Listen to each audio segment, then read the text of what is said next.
Hey guys, this is Dave, and I have the Myer Audio CK2V, and this is yet another IEM that is, you guessed it, priced around $200. And in my last review, which was the review of the Celeste Yaksha, I brought up the fact that while I am kind of paying attention to the $100 segment of the IEM market right now, if I'm being completely honest, this $200 segment is just a little more exciting to me because it seems like there's just a ton of great options out there and they just keep coming and they keep getting better and better. Point being, when the CK2V showed up, I did get a little more excited, I guess, than usual. And I have to say, after spending some time with the CK2V, I don't want to give too much away, but let's just say the CK2V did not disappoint. We have a lot to talk about, so let's get started.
So this is priced at $188, and in terms of accessories, it's pretty straightforward. You have the IEMs and cable, and since the cable is modular, they've also included a 4.4 balanced and a 3.5 single-ended interchangeable termination. They've also included a pretty decent amount of ear tips. I do have the larges on the IEMs right now, that's why you don't see the large black ones over here, and then a pretty decent case. Its driver configuration is basically, it's one dynamic driver, 4 balanced armature drivers, and then 2 micro planar drivers. So you have a total of 7 drivers per side. And the drivers are housed in this pretty standard 3D printed resin shell.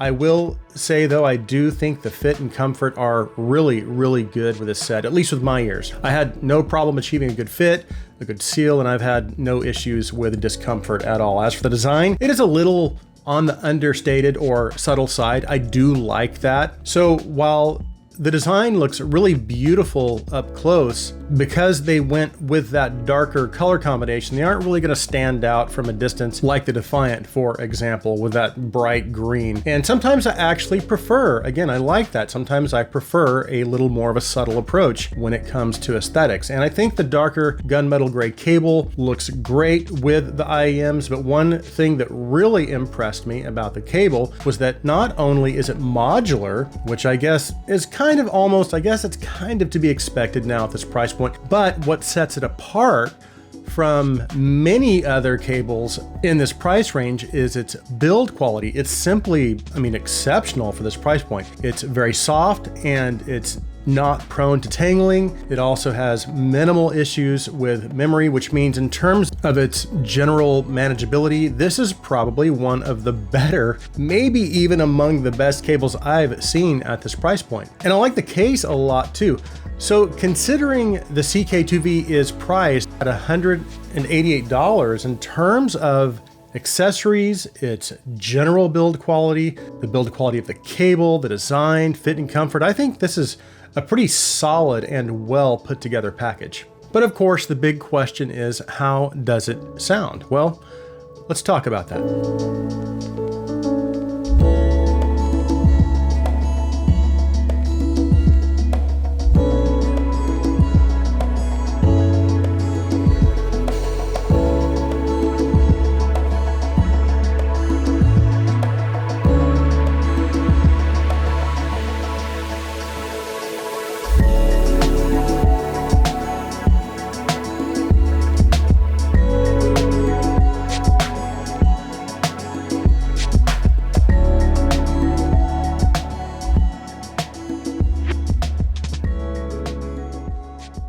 Okay, so in terms of the overall sound presentation of the CK2V, to me, I think I would probably categorize this as having maybe a more U-shaped signature because it has a fairly significant amount of energy in its extremities. So in the bass, you've got an emphasis on the sub-bass frequencies, and then on the treble side, you've got a pretty significant amount of energy in the upper treble. That said, while I do think the CK2V is pretty balanced overall to my ears, I'm hearing a tad bit more weight, again, to me, in the lower half. It does have some brightness to it, but when I kind of step back and take a bird's eye view, to me, it seems like most of the weight is a little more focused on the bottom half of its tuning. But breaking things down a little further, and we'll start with the bass, of course. Again, its bass presentation is more sub-bass focused. So one of its more prominent bass characteristics is its sub-bass rumble. Not to say there isn't sufficient amounts of mid-bass thump and punch. It does bring that to the table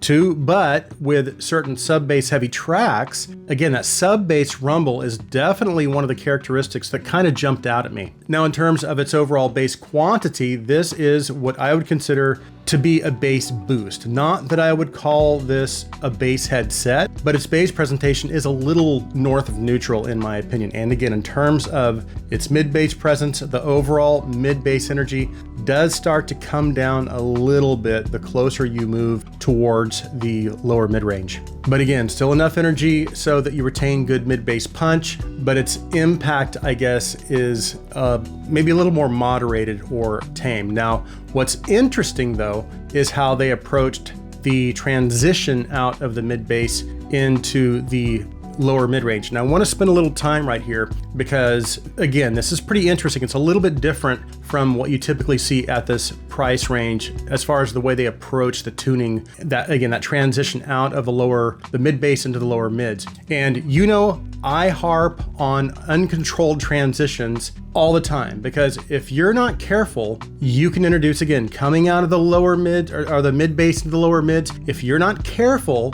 you can introduce bass bleed and potentially muddy up the whole mid-range presentation. And unfortunately, that is a pretty common problem at this price point. So sometimes by adding a little bit of a steeper bass shelf, similar to what you might see in something like the Truth Air X Critical or the Dunu Brain Dance, you can create better bass separation and reduce or even avoid bass bleed altogether, resulting in an overall pretty clean mid-range and bass presentation. And that's what they did with this. That's how they approached the tuning of the low mids and the mid bass of the CK2V. So you have very good bass separation and really very minimal amounts of bass bleed, which means you're going to have a really clean overall mid bass and mid-range presentation. So you've got good bass texture, good low mid-range clarity, and overall just good mid-range detail and clarity in general. And that clarity carries all the way through into the upper mids as well. But unfortunately, I think they've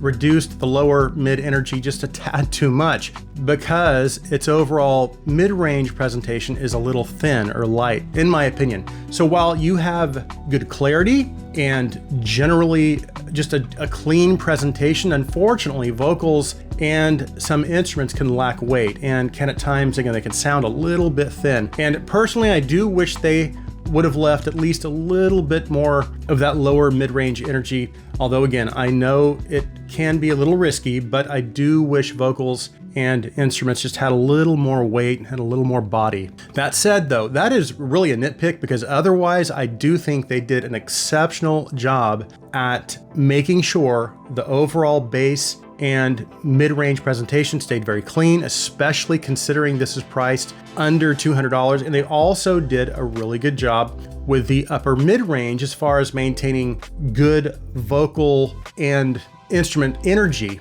So I do think the overall presentation, again, I do think it's a little bass heavy, but I still think there is enough upper mid and treble energy to keep things from tilting too far out of balance. Now, as far as vocal and instrument naturalness, while I would definitely consider this to be one of the more natural sets within this price range, I do still think there are at least a few sets out there that come to mind that sound a little more natural. But I do think the way they approach the tuning of the pinna gain works really well for instrument and vocal reproduction. Okay, I know I spent a little too much time in the mid-range, so we'll try to pick things up here. So moving on to the treble, I do think I might consider the treble presentation of the CK2V to be a little bit bright in terms of its overall energy when contrasted against the mid-range. And there are things I love about the treble and some things I don't. What I do love is that they've achieved really good levels of treble detail. And I'm also getting really decent micro details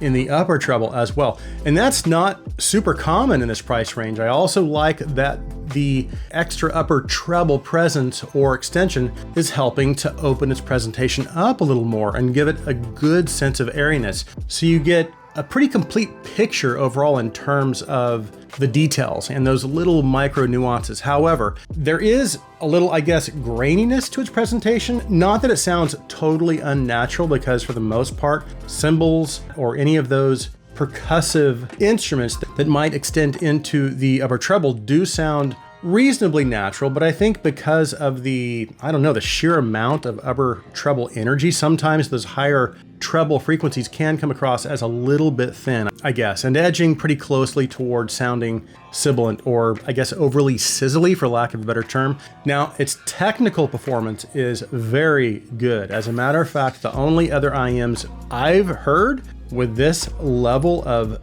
technical capability are the AFU 5+2 and the Dragonfly 81T. And we've already talked about detail levels, but it's not just the detail levels that impress me. It also has a pretty wide sound stage, considering it's an IEM, probably about on par with the 5+2 and the 81T. And the rest of its technical capabilities are also very impressive. And if I'm being honest, this may be giving me some of the best imaging and separation that I've heard in this price point. So detail and micro detail is very, very good. It has a nice, open, pretty wide soundstage, good forward depth, great positional cues as far as instrument placement, and vocals and instruments have really good focus and density. Now, as far as comparisons, I'm just going to go ahead and cut to the chase on this. For the first time in a very long time, I'm adding a new contender to my top 5. And again, it needs to be stated that there are probably still a lot of $200 IMs out there that I have not heard. So this is strictly based on what I have heard or has come across my review desk. So if you don't hear me mention one of your favorites, it doesn't mean I don't like it. It just means likely I haven't heard it. So my top 5 are the Butterfly 61T, the AFU 5+2, the Chopin, Performer 5, and the Dragonfly 81T. Now, I need to mention this because this will likely change again, and it could change dramatically because I still have not reviewed the Meze Alba. And the review is coming soon, and I will just tell you right now, it's a pretty incredible IM, so you can definitely expect things to get, well, disrupted again in the top 5. But where does that leave the CK2V? So I'll just go ahead and rip the band-aid off and tell you right now, it does not land in my top 3. I still prefer the Butterfly 5+2 and Chopin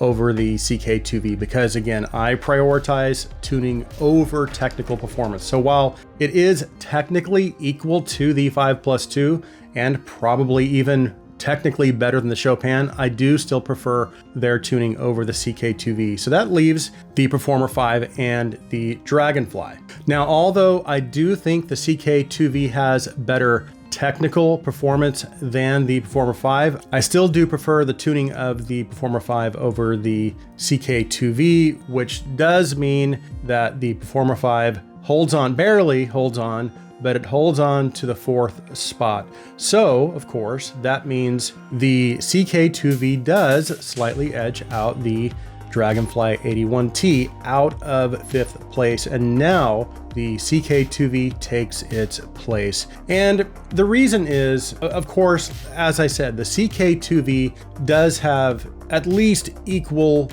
technical performance, maybe even a little better, but what makes it special to me and what makes it just a little more appealing to me is its tuning. It's just a little more balanced. I also prefer the bass presentation of the CK2V just a little bit more. And I also think the mid-range sounds a little more natural. Anyway, so there you have it, a new top 5 disruptor and just a very, very solid IEM overall. So that concludes my review of the Myer Audio CK2V. Thank you guys so much for taking the time to watch. If you like my content, please take a second and hit that subscribe button. Also, if you would please like this video, please share this video, please comment on this video. I hope you have an awesome day.